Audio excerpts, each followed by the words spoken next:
Hi everyone, and welcome to Priority Holder. And today we're doing a Lost Caverns of Ixalan Premier Draft. This is my first one on the format. Draft is happening on day 1 of the format, games on day 2. Now, I'm normally making constructed videos, so it may surprise you that I'm actually much more of a limited player than a constructed player. So, I don't often do these videos because they take a lot more work for me, but we're doing it this time. Alright, pack 1 in a fresh format is always great. So Terror Tide, I already know I'm going to take this. Like it's a build around Wrath, so it's 4 mana and it wraths -X or X number of permanents in your graveyard. So this set has a lot of enablers, but that's just a really strong opener to be able to craft your deck around. Had that card, were that card something like really lame rare, I'd probably take like Belligerent Yearling, that uncommon dino. I have my eye on that for like constructed dinos as well. And I have seen all the cards. I don't have them all memorized or anything, so I'm doing a lot of reading at this point, but we're gonna lock up Terror Tide and astonished to see that we've been past Malcolm, a really strong rare. It's a 2-mana 2/1 flash flyer, and as if that wasn't good enough, when it deals common damage, it loots, and once it's done it 4 times, you start free casting stuff. So it's absolutely incredible, and like also synergizes with Terror Tide. So just a really strong follow-up. Makes me wonder what they must have picked. Now I'm looking at that Siren as like a follow-up to the Malcolm, but then I also see a Deadweight, which sort of goes really well with the Terror Tide plan. So honestly, I could see this pick possibly being wrong, but really wanted to prioritize removal. And like, I know Siren is really good, but I was just feeling Deadweight for this pick. It just really powers out Terror Tide, but we'll have to see where that decision takes us. And looking at everything, so my eye at first was on Duskrow's Reliquary, because I tend to look at the uncommons first. And eventually, I'm reading the cave, like I said, trying to learn all these cards, but eventually realized that there's an Abrade in the pack, and it's hard to say. Maybe Duskrow's Reliquary is better in this format, but Abrade just seems ridiculously strong. I have the 17 land state is not even out yet, so it's just like, going off instinct and some evaluations if you listen to podcasts and stuff, but I was feeling a Abrade for that pick. Now, because the format's new, I'm going to be skewing towards the higher rarity picks just to sort of get a feel for them, because the commons you'll see a lot more often. So this is me reading Grasping Shadows. 4-mana enchantment, and whenever you attack alone with the creature, it gets Death Touch and Lifelink, and that occurs 3 times before it flips into a land that can then, over the course of a few turns, draw 3 cards. Which seems pretty good. Like, it pains me to pass the Deadweight here, because once again it goes really good with the Black Wrath, but I'm gonna bias towards the higher rarity card just to try it out so I can understand it. It does seem good though. We'll have to see. Now this pack looks pretty underwhelming. Like, there's some cave stuff going on. There is like a black, the one black card is like a 5-mana 5/2. I'm not interested in picking that up this early. Honestly, Cavernous Maw seems to be the strongest card. Like, it does take quite a bit of enabling. You need 3 other caves in play or in your graveyard, and that's like a pretty big ask. So there's also that red card, but it didn't seem super impressive to me. Whereas the cave, it could be very good, so I decided to take it early here. Now looking at what else we have. Idol of Deep King seems like a good pick. It can function as like a little bit overcost removal spell. Though, shout out to Sunfire Torch. That is like a really strong card. I think it's more of like an aggro build, whereas Terror Tide makes you lean a little bit more towards control to maximize it. So picking up some like early creature removal that we can maybe craft into stuff seems decent. Alright, Fanatical Offering. We don't even have like any creatures yet. It's not even clear we're going to be playing blue. Like, obviously we'd love to play Malcolm, we'll have to see. The red dinosaur does seem pretty tempting though, with like the abrade and just land cyclers are just nice. They just help even things out in the early game. So taking the dinosaur here, and then we happen to wheel defossilize, which, you know, I know I'm probably picking up. I'm just scanning over the other cards before grabbing it, but defossilize is a 5-mana reanimation spell that gives you double explore, and it goes really well with the land cycling dinosaur we already picked up. So that's pretty nice right there. And now we're sort of like in the dregs of pack 1. Like there's not going to be something, in all likelihood, not something super exciting coming by. And it does appear that red's open, though none of these cards are that spectacular. End up just reserving the runaway boulder, but that's sort of like a card you're not excited to play, but you play if you have to. And Dynatomaton, like it could be serviceable. It's an artifact. It's a dinosaur. We'll see, but it's the best thing for our plan right now. It does look like blue is not happening. We're gonna snatch up the cave. Like we will need to hit critical mass if we hope to play the caves, and that was like, you know, a low opportunity cost pickup right there. And now it's just sort of reading cards and hate drafting, which doesn't really matter. Gonna take this card. Doesn't really seem that relevant, and just throwing stuff in the sideboard right now. So. And we happen to open a black rare, Tarian's Journal. A lot going on, but you could sacrifice artifacts or creatures to draw cards, and then eventually discard your hand to transform it and like start reanimating creatures. So seems very good. We don't have like a ton of artifact fodder. It makes us feel better about the Idol of the Deep King. So like that kind of stuff could go pretty well. Honestly, like it's hard. Like I said, the data is not super refined yet. Like maybe a braid is just straight up better. Like it does suck to pass a braid, but but once again, skew towards the higher rarity cards to try them out. So Tarian's Journal, we may not get there, but it just seems like we could try and build around it. So I'm gonna go ahead and take that, see what else happens. And looking over, like the red cards don't seem super exciting. Like some people have been getting higher on like their grades for Sunshot Militia, but we're not that kind of deck. Skullcap Snail, on the other hand, is perfect for that. Just an upgraded like Ravenous Rats seems perfect for this kind of deck, and seems like a good time to take a dinosaur with Defossilize. It's particularly good to reanimate, and then look at this pick 4. So Starving Revenant is an interesting card. When it enters, we get to Surveil 2, and then for each card we put on top, we can draw it and pay 3 life. It does really suck to pass Chupacabra Echo. Like it was just our bad luck that 2 good black cards are stuck in the same pack. So that's sort of unfortunate, but and Echo may be better, but Revenant, you know, it's higher rarity. I'm going to try it out since we're going to see it less often. But it does seem particularly good, but not necessarily easy to play, because every time you want to draw a card off its Surveil 2, it costs 3 life, which is pretty steep. So we'll have to see how it goes. Now this pack, like Torch is a good card, and Vayne, like if we really wanted to go for the caves, I'm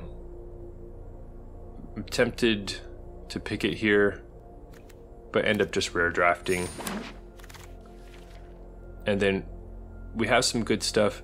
We have another dinosaur, which would really go well with our Defossilize and like our sort of Descent sub theme we have going on. There's Idol of the Deep King, but honestly, I think the land is the best pick here. We know that's going to make our deck, and it's going to make our deck better. And we already have 2 dinosaur cyclers, so I'm going to lock up the Hidden Volcano. Now check out this one. Pit of Offerings does seem quite nice, especially because it could get us towards like our critical mass for caves.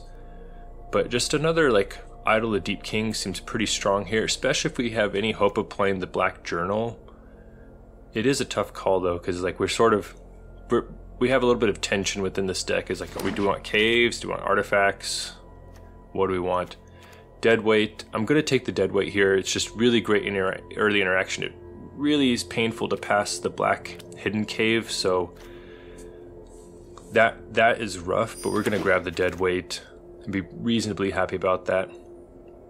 Looking at what we have, I maybe was not giving enough respect to the Gold Fury Strider as like a decent play, plus it's an artifact, but went ahead and picked the Altasaur there. Not much going on in this pack. Once again, just mostly reading just to try and get a good grasp on all the cards. We do have the Primordial Gnar. We're gonna take it here, but it's unlikely to make our deck. Like, we hope to fill our deck with like the cycling dinosaurs, especially with Defossilize already locked up. Once again, not really much exciting going on. Gonna reserve the Hotfoot Gnome. Doesn't really seem like we're that kind of deck, and this is incredible here. Pick 12 Rumbling Rockslide is exactly what we needed. Just a pretty strong removal spell. Getting it that late is excellent. We have our choice of a couple artifacts. I'm going to take the cave here. Like this is where you want to pick up these kind of like lower power caves. It's going to help our cave count at not a huge cost, and then I'll look at pick 14 cycling dinosaur on color. So that's really awesome. Makes us feel good about the Defossilize plan, and just like our mana situation, being able to make sure we don't get mana screwed. Now this is Anim Pakal, Thousandth Moon. Honestly seems really good, and I'm a sucker for like these like army in a can creatures. The question is whether we can support the splash. So we do have a Promising Vein, so like there's one additional source already locked up if we toss in a Plains. And like you could run some like Plane Cyclers, for example, because we can reanimate them. So it's not out of the question. The problem is that this is a kind of card that's at its best when it's slammed early on, which this deck will not be capable of doing because our fixing just won't be good enough, and it just loses some of its impactfulness in the late game. So whereas I'm going to take Stone Coil Viper here because, sorry, Soul Coil Viper. It basically can, for 1 mana, sacrifice itself to reanimate something. So it gives us some redundancy for Defossilize and makes our cycling dinosaurs even stronger. And we could see there's a lot going on here. We have the Cave Wrath card. We have, once again, cycling dinos in each of our colors, plus a cave. Question is what to pick. With 2 reanimation cards, I go ahead and decide to pick the red dino just to balance out our colors a bit. That's the justification. I'm not sure if it was correct. Looking at everything, Tithing Blade seems like what we want. We have a decent amount of removal, and that just helps push us towards the late game so we could take over with like giant dinos. So Tithing Blade seems really strong, especially if we can ever flip it.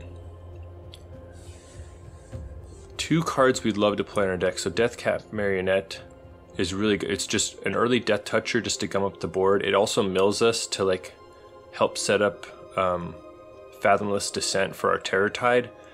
It is painful to pass a red, hidden cave though, the hidden volcano, because we play like basically all those we can, because it just really helps you not flood out when you can just crack your lands for spells. So, but yeah, we'll still be pretty happy taking the Marionette there. And once again, another pack with the red and black dinos. It's incredible how often we've seen them this draft. Like we could have had like 5 of each of them by now. It's crazy. But taking the Cavernous Maw right here, it ups our cave count and helps us, and it just seems like a strong card. So we have the Zoyova Lava Tongue and the Hidden Cave. You could see that the rare is grayed out because it's currently emergency banned on Arena for being not correctly coded, so that's why it looks the way it does. We're gonna probably grab the Hidden Volcano and see how that goes, because we know we're playing that card. And it could have been a mistake, maybe. It could have been that we should have snatched up the red-black uncommon with the way our deck is constructed. But we could take another Spike Tail. Just basically, we could have had infinite of the land cyclers in our colors, just the way the pack sort of shook out. Decide to take the removal spell here. It's a little bit clunky, but just as an insurance policy, and just once again, we're really looking like a control deck here with our wraths and our like reasonable density of removal. Nothing here exciting, just gonna like quote unquote rare draft or uncommon draft, fill that vault. And then both of our dinos came back to us along with a promising vein and a Death Cap marionette. So many cards that we could conceivably play. It seems like the early defensive creature that can mill us is really, I mean, because that could set up a reanimation also, plus it's just an amazing roadblock. So seems like snatching a second one as an early play is great, and plus we know there's like infinite of those on-color dino land cyclers flying around. So now to get the Cavernous Maws going, I think you really want like 6 or 7 caves, and so there's an argument to taking the dino here, but I end up grabbing the cave just to try and lock that up. And with how many we've seen, like we may even see more of those dinos. Definitely going to rare draft the Growing Rights. And yeah, looks like things are winding down, not much exciting going on, but we end up wheeling the Lava Tongue, which sure, maybe we'll play the oncoming, and we get a last pick Stegosaurus. So we're like full on the reanimation plan. So just renaming the deck to Lost Caverns of Ixalan #1, and we know we're not playing anything on the sideboard, so it's about making 5 cuts. So we're definitely cutting that insect and just scanning over things, seeing how they work. A lot of things that we're trying out here to see, you know, how they perform. Tithing Blade. And you'll see me frequently checking the bar graph because I'm trying to see what's our creature count, what's my artifact count, because the journal cares about artifacts, and decide I didn't quite get there. Maybe it didn't prioritize enough, maybe there wasn't enough of them, but end up cutting the journal. It is powerful, but we just didn't really have the artifact density for it. And Dynatomaton gets cut as well as the last card. It's a fine card, but just not really necessary here. So we are running a somewhat low creature count, like 12, but we are jumping into game 1 with a pretty great opener hand, like Lava Tongue and Deadweight and stuff. Okay, Glow Clap, Lantern from the opponent, Lava Tongue, and let's see what the opponent does. Alright, Dowsing Device can grant creatures haste and stuff like that, and you can flip into a land. So opponent's not really doing anything, they're spewing out some artifacts, so we're going to play our Soul Coil Viper. We're going to have the awesome, you know, if the Viper survives, we'll be able to reanimate the Spike Tail on turn 4, which would be pretty nice. Alright, so here's the Dowsing Device. It's going to haste it up and see if they crack the map token. They do crack it, and they get a land for their troubles. So opponent's going off, they're attacking us for 4, but we just have like a really awesome turn lined up. So we want to make sure we hit our 4th land drop, so we're definitely going to land cycle the... Well, we wanted to reanimate anyway, so we're definitely land cycling first. So we're going to get a swamp. And then it's just an amazing turn right here, because we're going to reanimate the Stegosaurus. It's going to pump our Lava Tongue. And then just so they don't have any like targets for explore or something, we're just going to cut, you know, deadweight their creature. And what a turn 4 that was, just like a very efficient turn. And we happen to trigger the Lava Tongue. Now, what happens is if we descended the turn, so if a permanent card's gone to our graveyard, Lava Tongue triggers on our end step and forces either loss of 3 life or sacrificing a permanent. Or maybe discarding a card also. Anyway, it's like a Punisher effect. But we were able to just smash in, and it's looking pretty grim for the opponent. I don't know how they had nothing to play. It could be that they just got too ambitious with their colors, but now it makes sense. They were holding up a counter spell, but they can't have been too excited to counter, you know, spend 5 mana to counter a 2 mana play, which we didn't really even care about. But River Herald Scout is nice though, and they have a Nautilus on top. I'm just gonna snap off the Tithing Blade because we have them under immense pressure right now. Not to mention we can eventually flip the Tithing Blade, you know, very soon flip it and cause them some problems. So Lava Tongue's just doing work though, just grinding through their resources. Okay, so they're gonna bounce the Spike Tail. Alright, play the Nautilus. Not enough mana to pump it. Let's see if they hit. Okay, so they do hit and the Nautilus grows, so. Alright, so that's an excellent draw because land number 6 means we can just simply recast the Spike Tail, and the pump effect it gives also grants indestructible, so like our Lava Tongue can just get right in there, and they just have like just no good blocks, so they're probably just gonna take it. Yeah, so they go down to 3, but that's just dangerous with like our Tithing Blade there. We can flip at our leisure and just grind them out that way. The Scout is very strong though for them. Okay, so gonna crack on the Nautilus though. Alright, so Explorer's Cache. So opponent's playing a bunch of stuff, but our reanimation plan has worked quite well so far. Just put them on the back foot way early on. Now what I'm trying to do is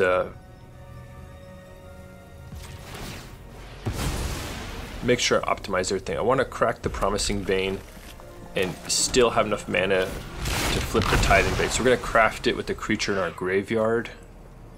Yeah, just pick some random creature. And that turns into like basically like an Ill-Gotten Inheritance clone. So on our upkeep it's going to drain them for 1. So now we can just basically camp, and we get a Lava Tongue trigger, so opponent's just hemorrhaging life and lands against the Lava Tongue. And I'm feeling pretty foolish now for like not picking Lava Tongue. Like already game 1, it's proven its worth, and I'm just like, okay, the card's very good. And I mean, we ended up wheeling it. Maybe that was the correct play, since how many red-black drafters could there be?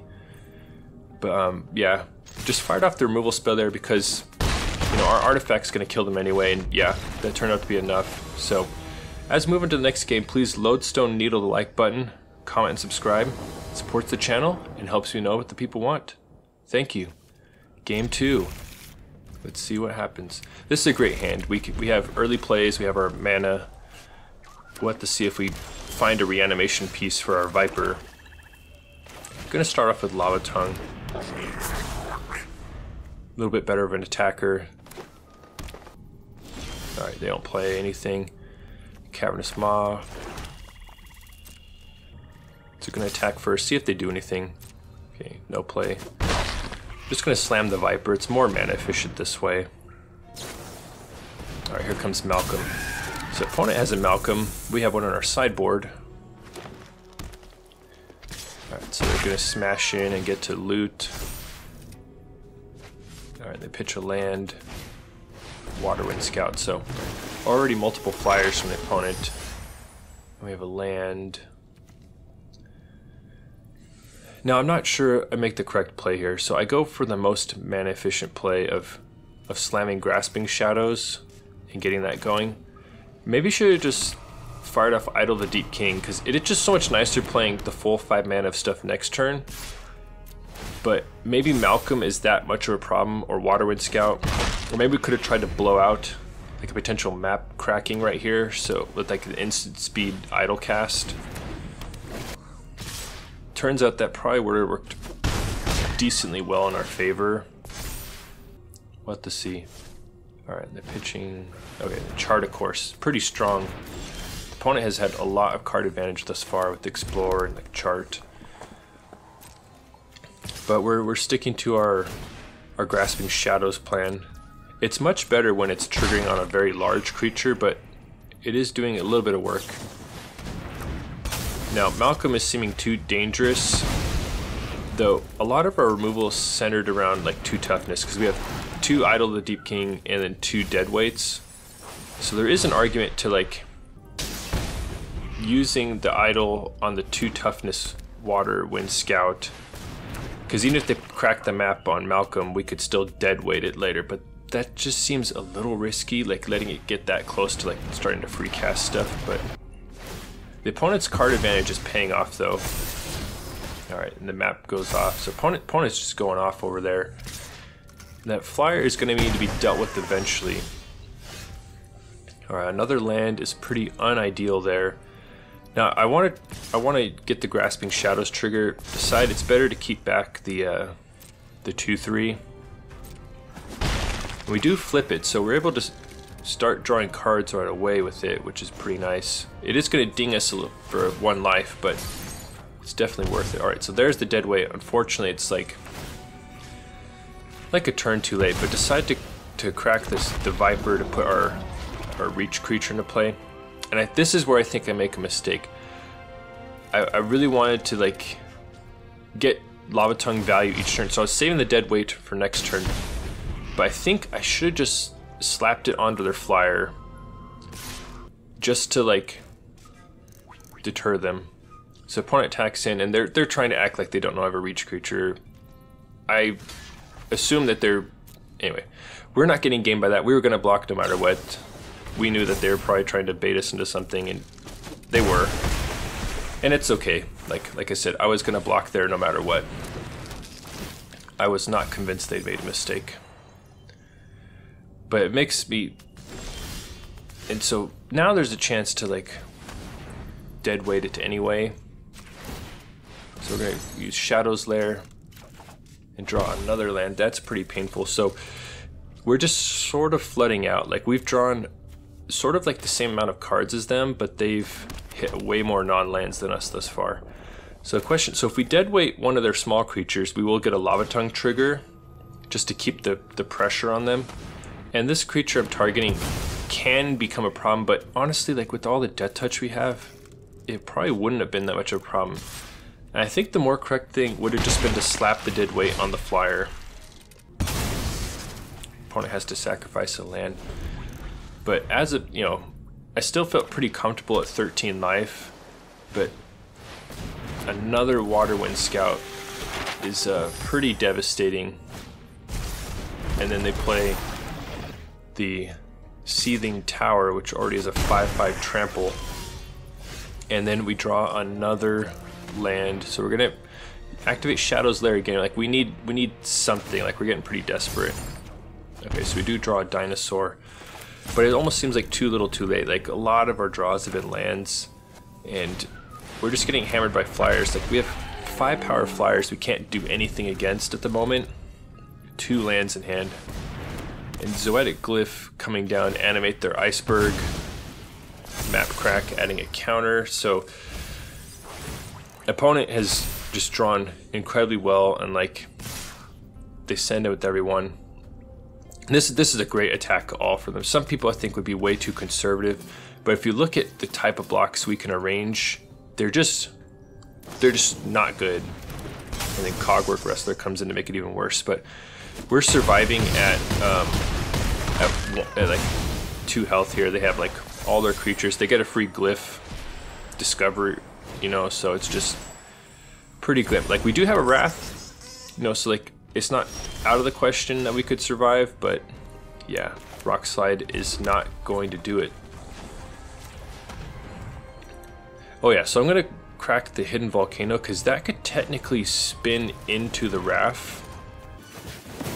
So we do crack it, and yeah, Idol the Deep King can destroy a tiny creature, but yeah, didn't get there this game. We'll move on to the next one.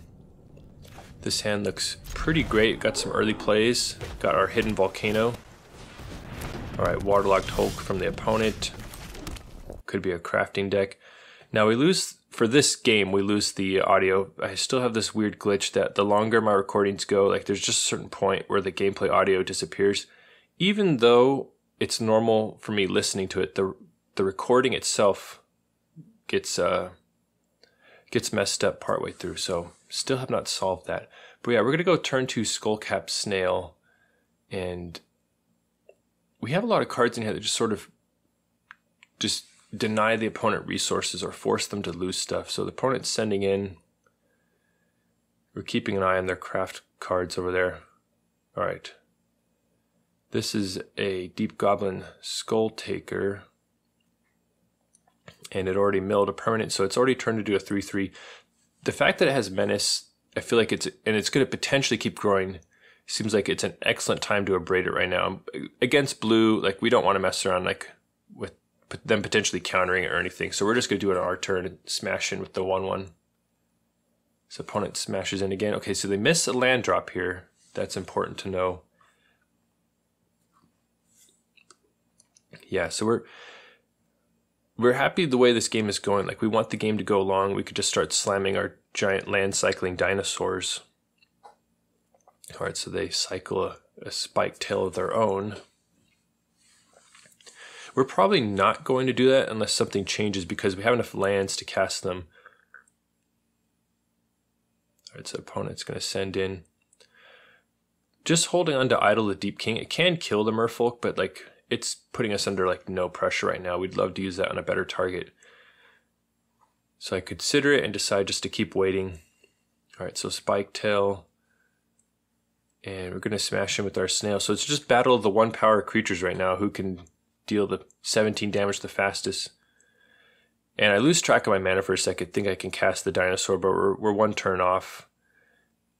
And so decide it'll still be useful to crack the Promising Vein to get our second black source for our 2 Spike Tails. So turns out it would have been good we didn't cast it. Opponent fires off Confounding Riddle to grab a card. They mill.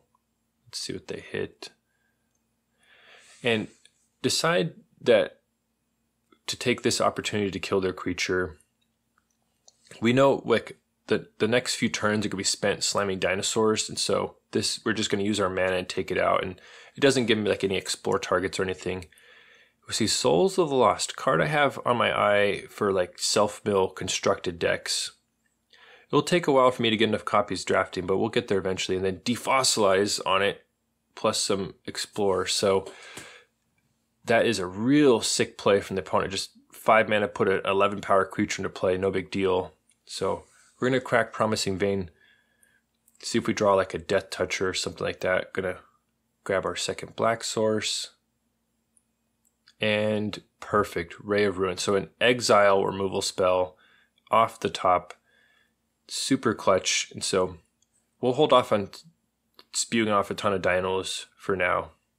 Soul Coil Viper seems pretty good eventually if we ever need to bring a dinosaur back. So we're just going to smash him with the snail, and we've moved ahead in the race. Now they top that card presumably without a second blue source. They're just going to hope to like draw into one.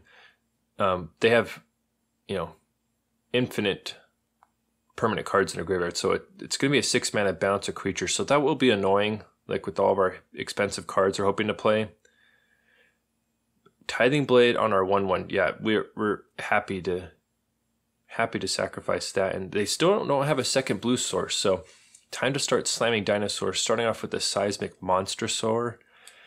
We want to lead with that one because it's trample, and it's like a good target for like a Spike Tail pump plus indestructible. Okay, so they did find a blue source, but it's tapped, but they do have a Lodestone Needle, so that's going to lock up our dinosaur for a while. And the Council of Echoes will be annoying. But opponent dings us for 1. And another Monstrosaur. So it was going to slam a Rampaging Spike Tail. But yeah, once again, same reason as the first Monstrosaur, because this is trample, can just smash through a lot of stuff, and also really benefits from the Spike Tail trigger. So we are running all the land cycling dinosaurs in here. We are going to go wild. Yeah, so we knew this was happening. Opponent just sort of time walks us. But our other Monstrosaurs almost unshackled. We're just going to, Groundhog Day, just keep playing Monstrosaurs every single turn. This one resolves. The opponent does have like 4, not 4, but a bunch of different crafting things that they could use. So starting to do my homework on reading the back side of each of them so I understand what's going on. We get smashed for 4. The opponent needs something good, and that is something good. A 6/7 Ward 3. Turns out their land cycler trumps ours. Or at least it would, except we got Spike Tails to follow up. So we were really excited to slam it with both. Now, unfortunately, we'll only be able to profitably attack with one of them. But it's just turned into like a big dinosaur slugfest right now. Now, we have an indestructible 8-power Monstrosaur we could send in with. Now, we do have to be careful because the opponent has a lot of power they could send our way, but they have to they have to chew through like 2 big creatures, so Grasping Shadows, this is like an absolute nightmare scenario, so that is going to allow a huge chunk of life gain from them right when we're whittling them down. Now the question is, if you're the opponent, which one would you attack with? So they opt to attack with the 4/4. It means less life, but it also leaves back their like bulky blocker, and I think that probably was the correct choice, but it's still not great. And then dead weight to shrink down one of our dinos. So like basically it'd be nice to kill the opponent right now, because Grasping Shadows is going to take the game over for them. Like you could see that huge swing. Now it turns out we drew the absolute perfect card. Deadweight is going to allow us to get rid of a blocker just straight up. And then if we slam the second Spike Tail, now we got to make sure we pump up the correct dinosaur. At first I was going to pump the larger one so it could trample through, but then I realized we got to pump the smaller one. That way, no matter which of the dinosaurs they block, they take at minimum 11 damage. So you could see me just being really certain I know which one to pump. But yeah, we pumped that one back up to 6 power, send it with everything, and at most they can block 6 damage, which isn't enough. So we managed to just survive the Grasping Shadows, and that was just like a clutch draw. Like we needed like exactly dead weight to win that game. And now we got the game sounds back in this one. This is a separate recording, so well, doing pretty well so far in the new set. Got one of our rares we haven't tried yet, Starving Revenant in hand.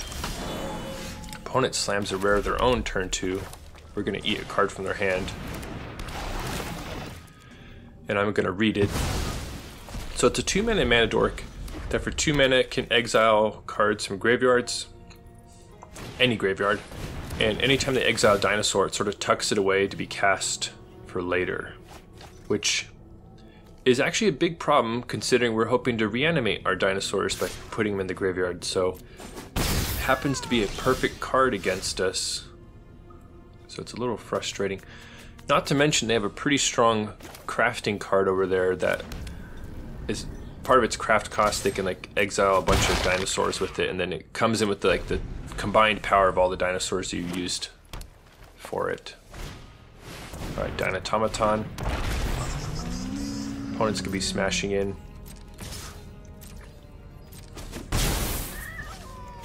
Now, not cycling the dinosaurs here, because once again, we don't want to put them in the graveyard right now if we can avoid it. But wanted to make sure we can slam Starving Revenant here.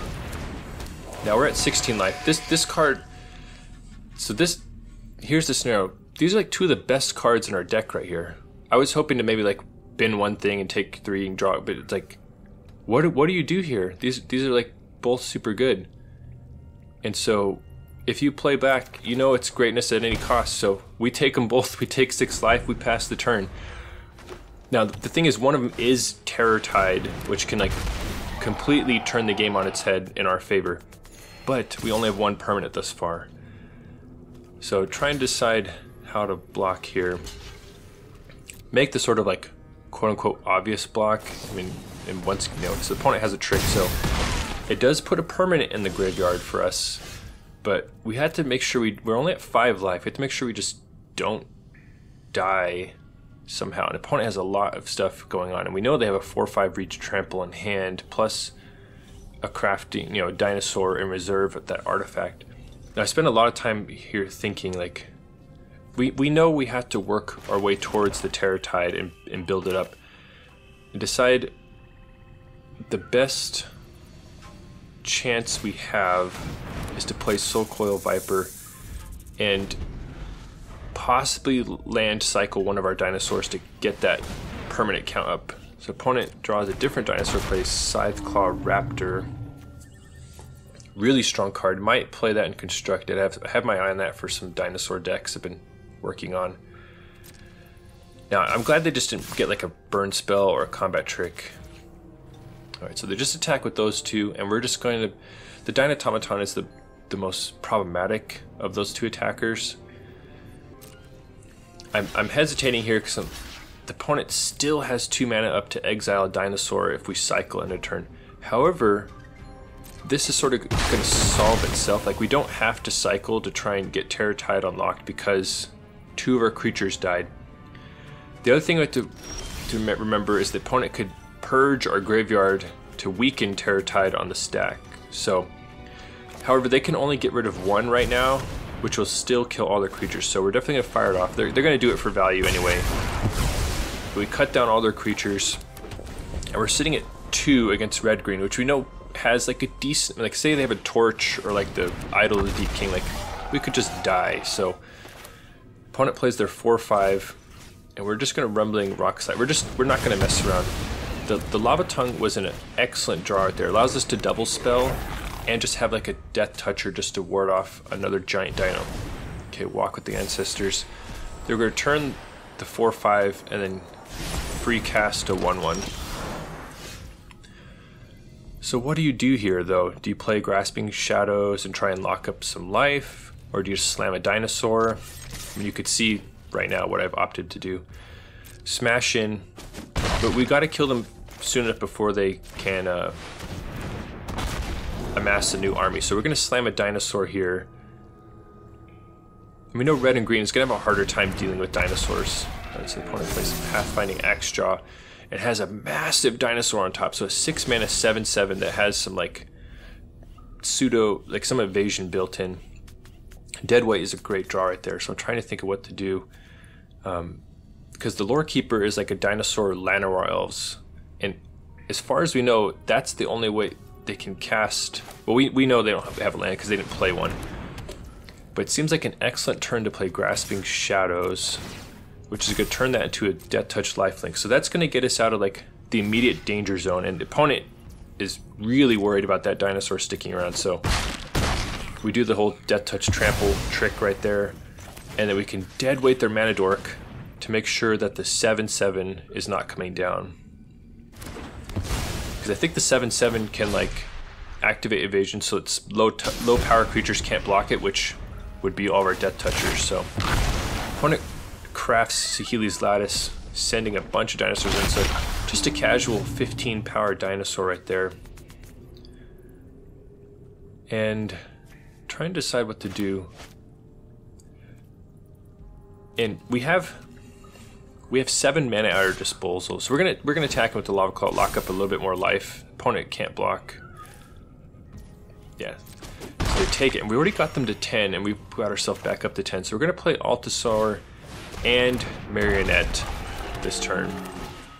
It's gonna be hard for them to get, like, we know most of their hand, and we're definitely gonna mill. Just we have a lot of reanimation stuff going on, and it also triggers Lava Tongue, so it makes them pitch a card. So that is the reason to mill right there, if nothing else, is for Lava Tongue. So opponent plays Colossadactyl and Lore Keeper, which would unlock their 7/7 in hand, except we draw our other deadweight. So we are just hunting down their little Mana Dorks right here.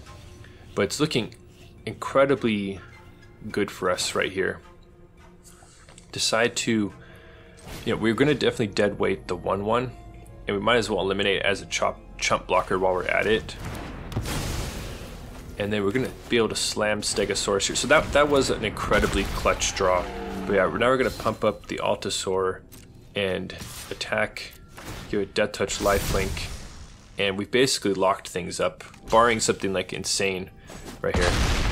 But the opponent ends up chumping, and they get another Lava Tongue trigger. So they take the 3, and it's looking bleak for them, and yeah, they pack it in. So the opponent had some awkward draws, like they just had a bunch of 4 mana dinosaurs and could never really double spell. Not to mention, like, the star of that game was the Wrath. But also Grasping Shadows helped us reclaim our life total. So Oaken Siren from the opponent, Terror Tide, great. Anytime you draw that early, you can just start crafting a game state that's devastating for them and not as bad for you. Waterwind Scout. Opponent sends in, and they end up cracking the map. Really been impressed with the Oaken Siren. Just a lot more things use that mana than you'd expect. Decide to deadweight the Scout right there, and go ahead and Tithing Blade, because it's going to cut down their mana production, assuming they have any amount of artifact shenanigans, and just as an efficient usage of our mana as well. Not to mention, like, we get a Lava Tongue trigger.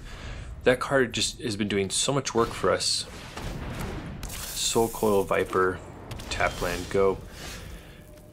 Now this isn't like the best exchange ever, but I have a respect for the Viper since I run it myself, and it's just so easy for them to like land cycle, like the Island Cycler for example, put a 6/7 Ward 3 into play. What would we do about that, you know? So I guess we have a Death Toucher, but sending in, and we're gonna play Revenant. This card is awesome. It's powerful, but it requires like a lot of decision making. So what do we do here? Do we just draw 2 lands for 6 life? What I like here is surveilling 1 to the graveyard and drawing 1. That way we only lose 3 life, and we get the Lava Tongue trigger as well. So opponent falls to 8. I've been really liking the Starving Revenant though. It's just an awesome card. And here's the Spike Tail, which they probably were trying to set up way on like turn 4 with their Viper, just like how we do it. Now, what do we do here? So we have 5 mana.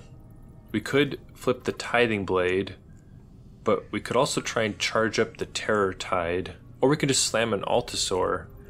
Like, there's a lot of different options right here. I think putting more creatures on board, just gumming things up. Like, we have a Wrath, but it's not charged up enough. So we're gonna hold off. There is an argument attacking with our Death Toucher right there just to pressure their life, but opponent sends in with Restless Reef. I didn't even realize. I should have taken better account of that, but they have that land. It's a 4/4 Death Toucher. We have to, so we're just gonna trade with the Revenant and pass. So we draw a 6th land. It is, however, tapped. So just going through my options here. Now this seems like a great turn to craft the Tithing Blade. And it is unfortunate to get rid of our Revenant because we have ways to reanimate it potentially, but we want to close the game, and we're putting him under pretty immense pressure right here with the Altasaur plus the flip Tithing Blade. Like, that's 3 damage a turn against them. Alright, Council of Echoes. Presumably gonna bounce the 4/5. Yeah, so we're gonna activate in response. And the opponent just does not have that much time against the Altasaur plus artifact. We're gonna snap off this block. We just need time. So we have the Viper. Trying to figure out what to do here. And decide to do a little land cycle first. Because once again, we have the inevitability. Like, we're going to win given enough time. So land cycle to set up the 4 toughness Wrath, pass to them, and opponents thinking about it. So they crack Necropolis. Let's see what they get.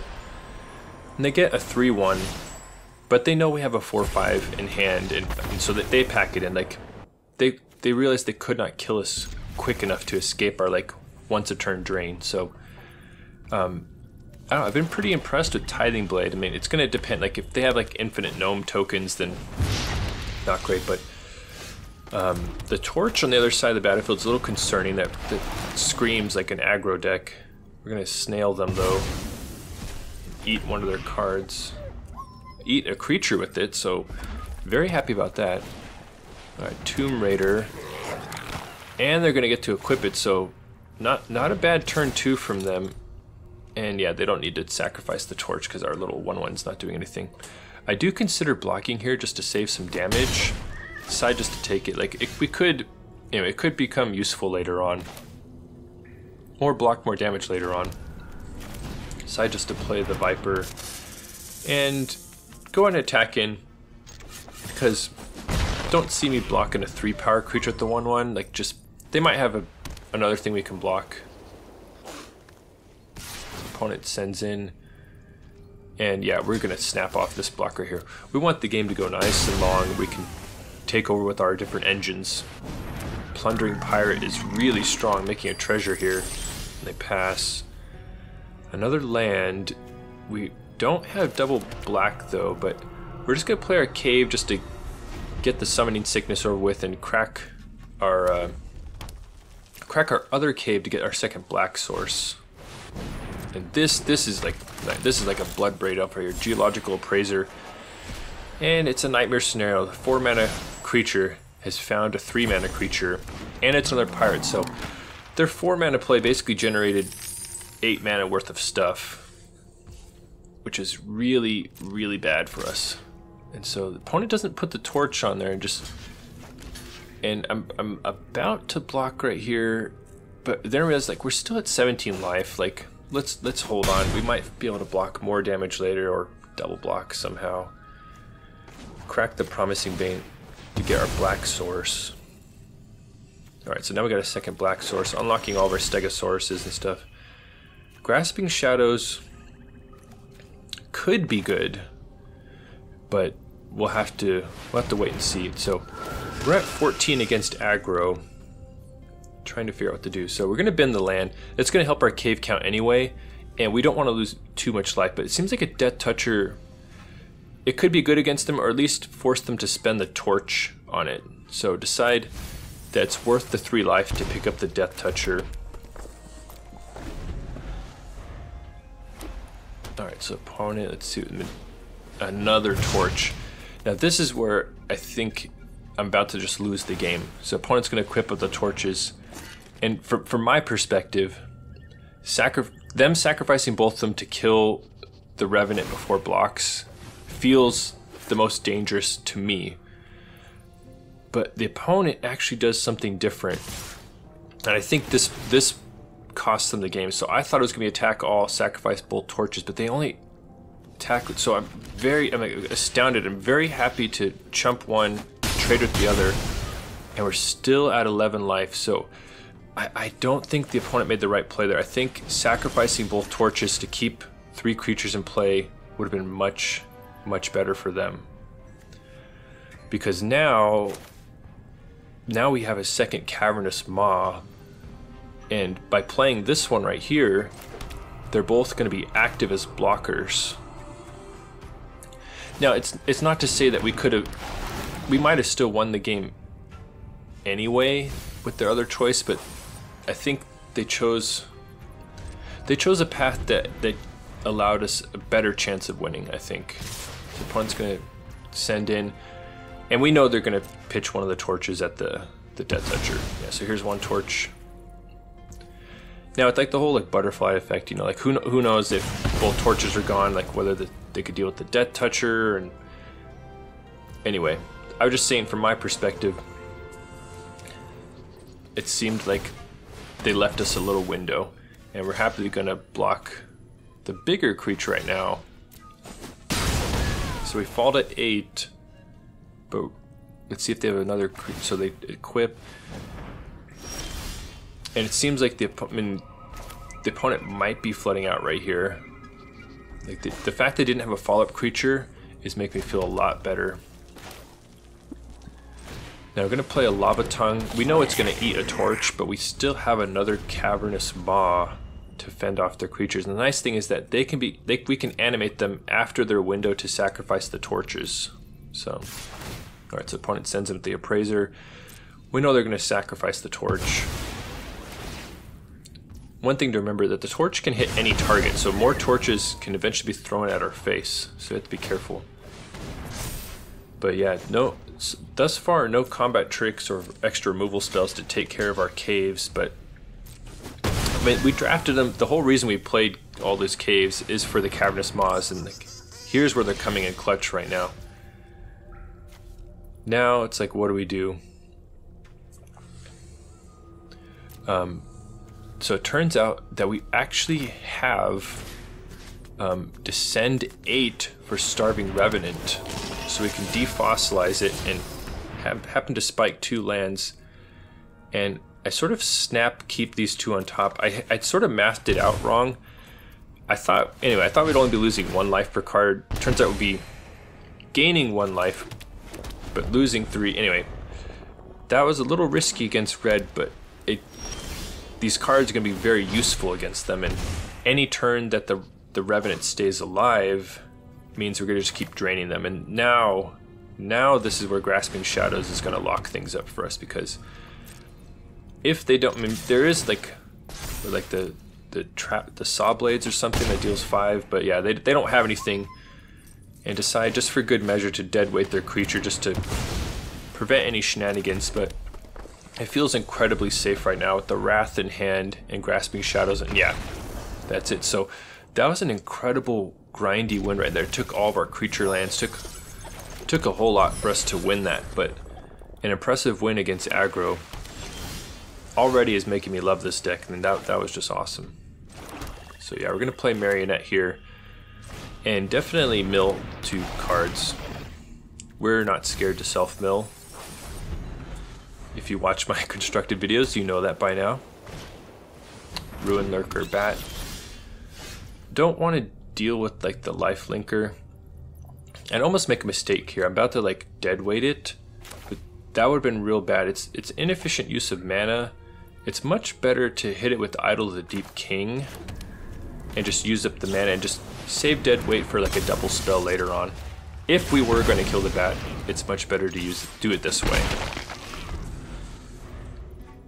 Let's see what the opponent does. Thousand Moons Infantry. And we're choked on black mana, so most of the stuff we want to play is black. So it seems like a good turn to play one of ours. I was going to play the Marionette, but I think the Snail is better just to eat a card from their hand, just limit their options a little bit. Alright, so the opponent pitches a card. And we can crack the Promising Vein to unlock our second black source. And they happen to pitch the same card as the opponent last game. Ultec Cloud Guard. Makes me glad I have a deadweight in hand. And a Death Toucher is holding off their creature. We're not going to braid anything, like that's pretty premium, so we're going to hold on to that. But yeah, grab a Swamp. Ray of Ruin.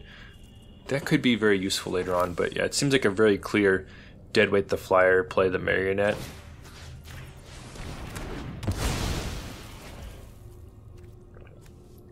Okay. And we're going to keep milling with it because, you know, we have things that care about what we have in the graveyard. We're trying to set up reanimation. Unfortunately, we mill our Defossilize, which is pretty annoying because would have loved to get back the Starving Revenant. And opponent plays Master's Guide Mural.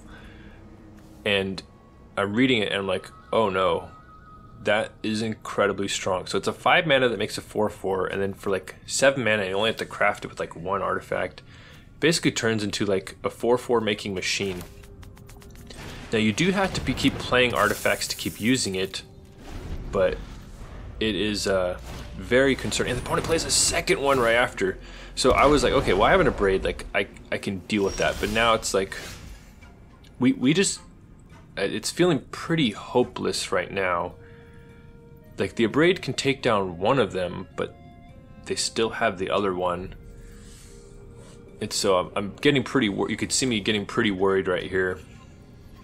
Now we do have a Ray of Ruin, but like, are we just going to use it on a token? Like, it just doesn't seem that great. So decided to Soul Coil Viper, and this decision, I actually think about it for a while.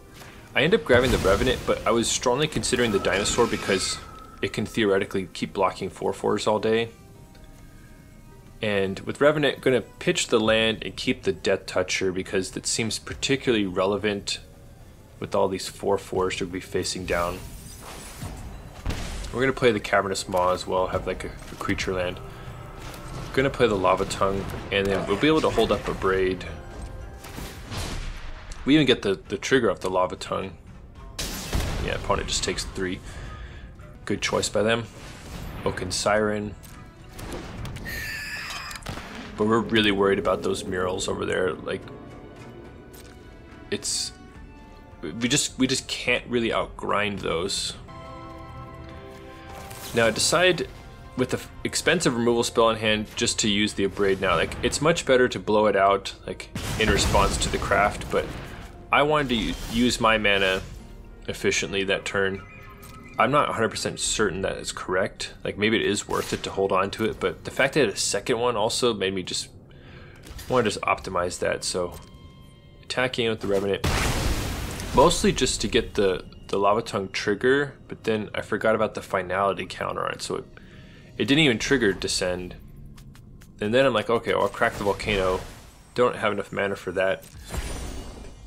So it's like, okay. Then I'm like, okay, well, maybe do I cycle the Monster Sword just to trigger Lava Tongue? But that just seems reckless, that considering how good the Monster Sword can block eventually. Alright, so the Siren comes in. And unfortunately, the opponent has 7 mana, so here comes the craft of Master's Guide Mural. And Master's Manufactory is out.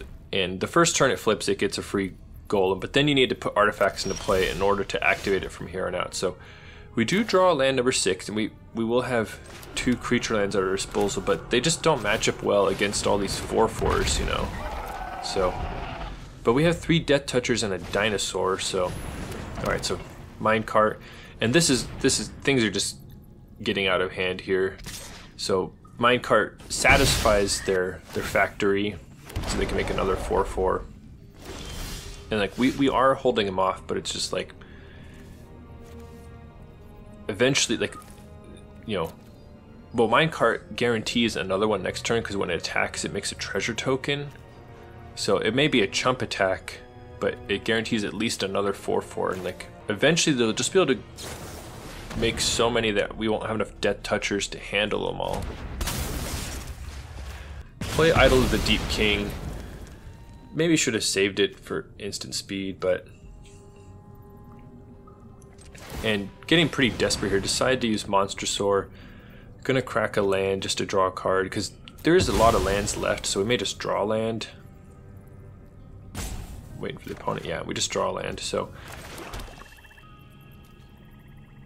Really liked Grabby Giant and Wilds of Eldraine, so already enjoying Monster Sword with the same ability. Brackish Blunder bounces the Dinosaur. Now it's, yeah, so now they're sending in with the Minecart. And they're sending in with everything. They know that they get through our Death Touchers eventually. And they satisfied the artifact requirement for their factory. So we're just gonna, we have to block the Minecart, like, otherwise that's their ticket to keep making 4/4s. And we're gonna go ahead and chump at the Snail as well, but this feels pretty bad. We only killed 2 of their creatures, and they just keep replacing him also. Yeah, they play their land cycler, gain some life. So it's looking out of reach at this point. And then we draw a Wrath, and so we're basically just dead next turn. Almost dead, but the Wrath is going to buy us some time at least. So now we just gotta hope that they run out of artifacts, and then their factory won't do anything. So that Wrath was really clutch, but then of course the opponent, you could see the opponent has an excellent deck. I mean, Cloud Guard is already good, but it's also satisfying the artifact requirement. So no big deal. They just make 8 power right after the Wrath, and we're feeling wonderful about that. Nothing else to do but slam the Monster Sword and pray that they eventually run out of artifacts. But the thing is, the opponent has a really great deck. They have 2 of the hidden lands also, so yeah, they're just going to crack 1. And of course spin right into an artifact, which then lets them make a 4/4, and yeah, things have gotten out of hand. So this is first time playing against that factory, and it already has my respect. It's just super strong. And it just firing off a rumbling rock slide on their flyer, but it seems like too little too late. So opponent's gonna send in Scries to the bottom, and we're gonna attempt to take down a 4/4. Oh yeah, so we can animate one of our lands also. So the attack doesn't appear that great, but then they have a Tidebinder to stifle the creature land activation. So yeah, so I mean, they honestly didn't need that, but yeah, they had, even without either of those cards, they had enough to beat us. So fire off Ray of Ruin on their 1/1, and then we're out of here. We'll concede. But we'll be paying attention to that blue-white artifact from now on, because that was incredible. Now, it does take really good deck building. Like, you could see the opponent had built really well around those 2 copies of it they had. Like, almost every card satisfied it. And so even after the Wrath, they just had no problem just activating every turn. So we're facing the Militia on the other side. We're going to play Promising Vein right now so we can crack it on turn 2. We have nothing better to do. Kin Caller, see if they... Alright, so they show us another dinosaur. That one is tough. That Ceratops has like triple menace, so it takes 3 creatures to block it. So we'll need to find a way to deal with that, but we're going to crack the Vein, get a red source since we have 2 black lands, and start creeping up there for our Terror Tide. And it does feel great to have it in your opening hand and be able to just sort of sculpt the game state around playing that eventually. Deadweight's not really doing anything super profitable here. Axe draw from the opponent and see what they get. Alright, so... And they decided to keep the removal spell on top, even though they haven't seen any creatures from us. We fall to 15. We're trying to hurry and put enough permanents in our graveyard for Terror Tide. So, alright, so we're flooding out a little bit. The land cycle was just to be mana efficient and get the Terror Tide going, but we're definitely going to have to, like, we can't just take hits from all those creatures, so we're going to cut one of them down. Especially if, like, the Menace one comes down. Alright, so they're going to force cycle their dinosaur.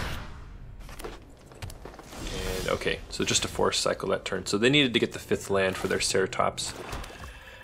So we have Defossilize. We could bring a Stegosaurus back. Now that is nice because we have something to defend with, but it shrinks our Terror Tide, so we have to be conscious of that. Like, it's sort of undoing our little Wrath potential. Alright, there's Ceratops, but... Alright, well, 1 turn reprieve from attacks. Now we have Altasaur. That Ceratops is just too much of a problem though, so we're going to use our Exile removal on it, because we just can't block it, and we have so few creatures, like, it's unlikely, especially in this game state, that we'll ever be able to block it. Revenant, that is really nice. Could just draw some cards or just pitch a bunch of stuff into the graveyard for Terror Tide. So definitely keep that on top.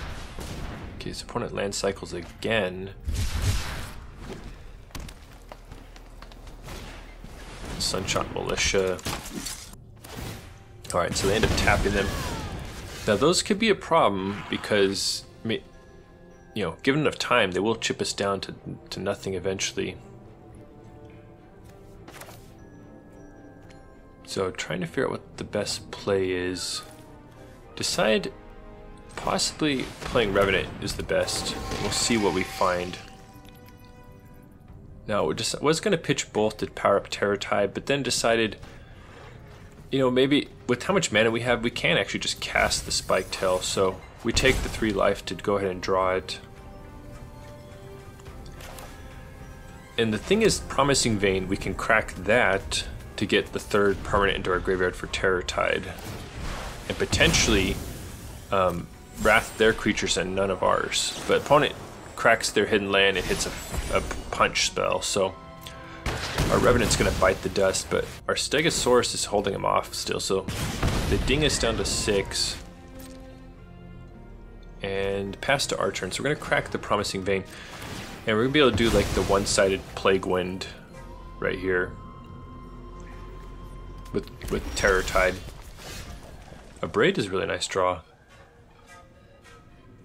Now part of me is wondering, like, okay, do I wait for the, like, I could see an argument to maybe waiting 1 more turn, but it's getting really risky waiting that long. Like, the amount of stuff they could be. Anyway, decided just to try and slam the door on them right there. So opponent and passes nothing. So yeah, they must. Yeah, I mean they had the land cycle their dinosaurs to hit their lands, but now they have nothing to play. So sometimes you land cycle and just draw lands. It's pretty rough. But we're just gonna play the second Stegosaurus and just start trying to kill them. I mean, it doesn't take long for these giant land cyclers to end the game. At least the white one actually takes a little bit long, but the red and the black ones end it in a hurry. Kin Caller. I'm starting, having played these games, honestly, like it's still a small sample size, but I think the dinosaur decks are best not as ramp decks, but as like aggro decks. But I think it's a lot easier said than done to get the correct dinos for that. So, and the thing is, like, you know, they could be, they're pinched on red mana. Like they would have had the charging monster sword down by now. So that is, like, we are very fortunate that card's stranded in their hand. But we knock them down to 5, and then we play another dinosaur. The opponent is just in massive trouble. We can kill them with almost any one of our creatures, and we have burn in hand and a dead weight. Alright, so they play Lore Keeper.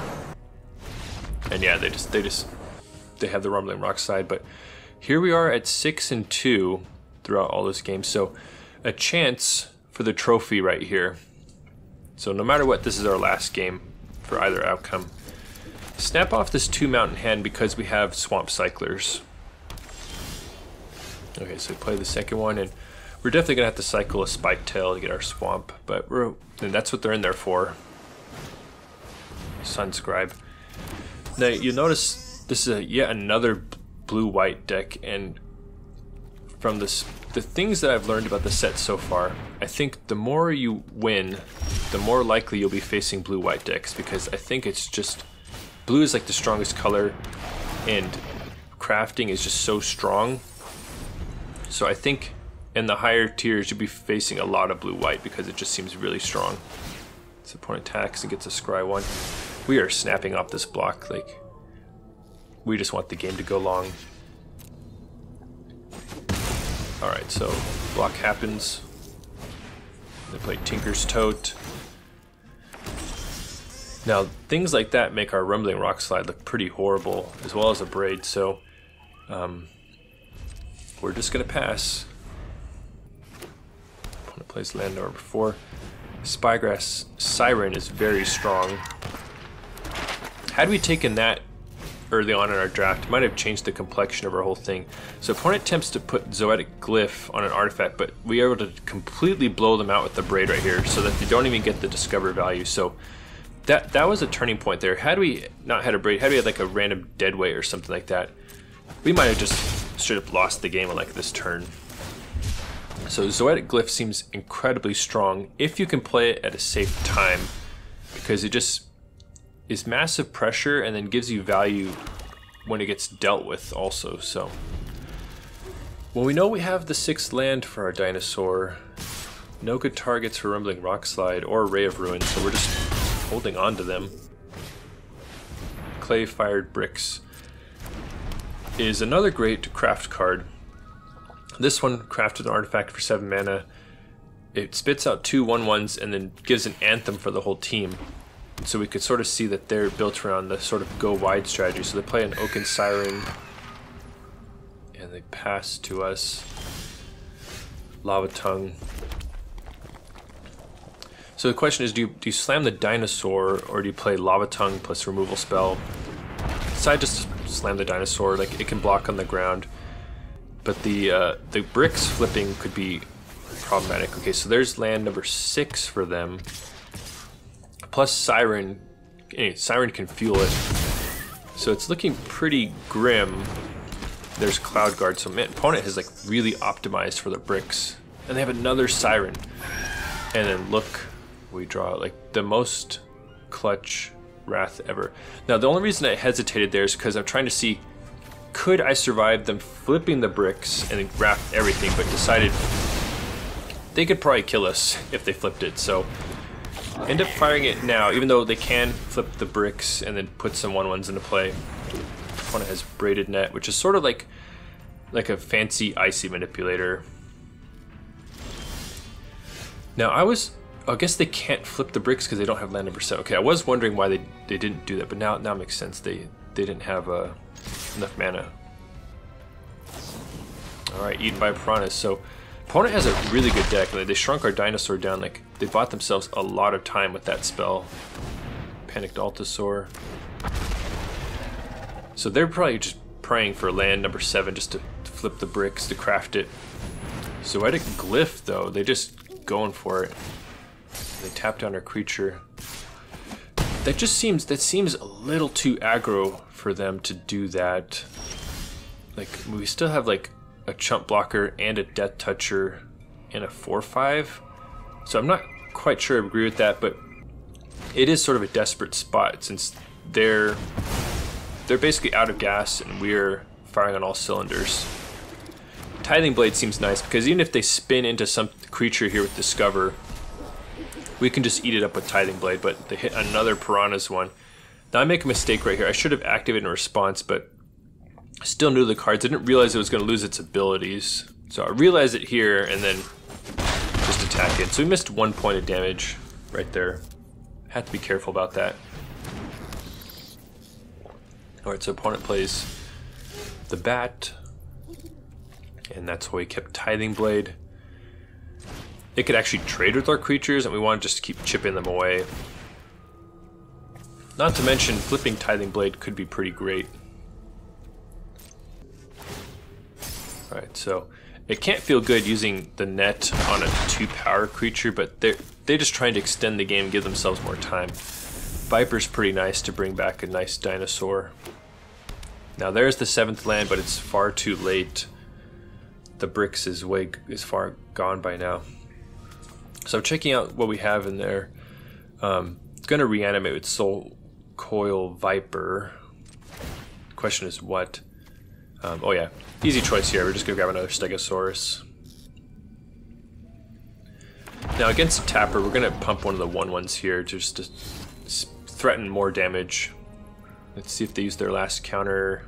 Alright, yeah, so they use their last counter. We're still chipping for 3, and now that they've used their last counter, they can't tap our Stegosaurus, and we still have enough for Tithing Blade. So we're going to exile one of the creatures in our graveyard, and this is really going to just help put the clamps on them. And they already have a ton of creatures they're dealing with, but now even like a creature wrath is not going to be quite good enough. And the opponent takes the 7 there, and then draws another land. And so they end up crafting the net, which I think nets them like 1 card when they activate it. Yeah, and they shuffle it back in, but it's basically over at this point. Like, they could have something. Revenant is pretty strong. Like, not that we really needed the help right now, but it's feeling pretty good. So opponent has the Saw Blades, but it actually is not enough to kill the big Stegosaurus. It can only kill a small creature, and that is win number 7 in draft number 1. So feels pretty good.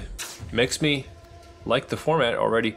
Defossilize was pretty great. I love the sort of dinosaur reanimator package we had, like the caves sub theme.